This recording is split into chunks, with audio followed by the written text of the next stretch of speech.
ఆకాశం విరిగిపడే వేళ ఆ రాత్రి ఊరంతా గాఢ నిద్రలో మునిగిపోయింది.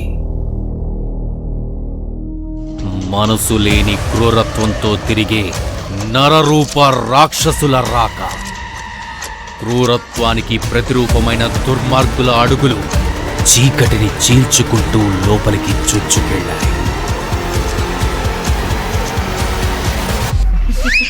పసినవ్వులు ఆ క్షణంలోనే చీకటిలో మరుగున పడ్డాయి. తెల్లవారుజామున ఊరంతా నిద్రలేచింది. చూస్తే పసిప్రాణుల కదలిక లేదు. తల్లుల మనసులు మూగపోయాయి. రాత్రి ఏం జరిగిందో ఎవ్వరికీ అర్థం కాలేదు. తమ పిల్లలను తలుచుకుంటూ గుండెలు బరువెక్కి బాధతో భోరున విలపిస్తున్నారు. తండ్రులు ఆ పసిప్రాణుల జాడ కోసం ప్రతి మూలా వెతికారు. జాడ మాత్రం ఎక్కడా కనపడలేదు.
ఇలా అధర్మం అట్టహాసం చేస్తున్న సమయంలో 2 కళ్ళు తెరుచుకున్నాయి.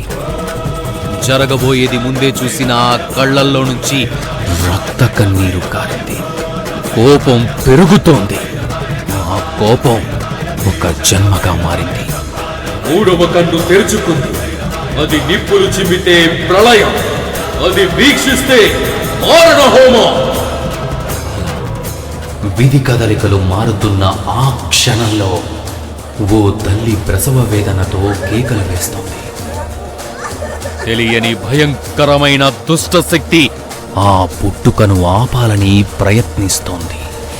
కాని ఆ శిశువు బయటకు రావాలని తహతహలాడుతుంది. అర్ధ దైవ శక్తి, అర్ధ రాక్షస శక్తి ఒకే దేహంలో కలిసి పురుడు పోసుకున్నాయి. ఇలాంటి పుట్టుక 100 శతాబ్దాలకు ఒక్కసారి మాత్రమే జరుగుతుంది.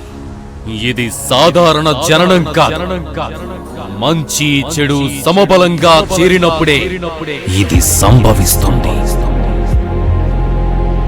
అందుకే ఈ జననం పేరు రుద్ర ఆసుర. రుద్రాసుర.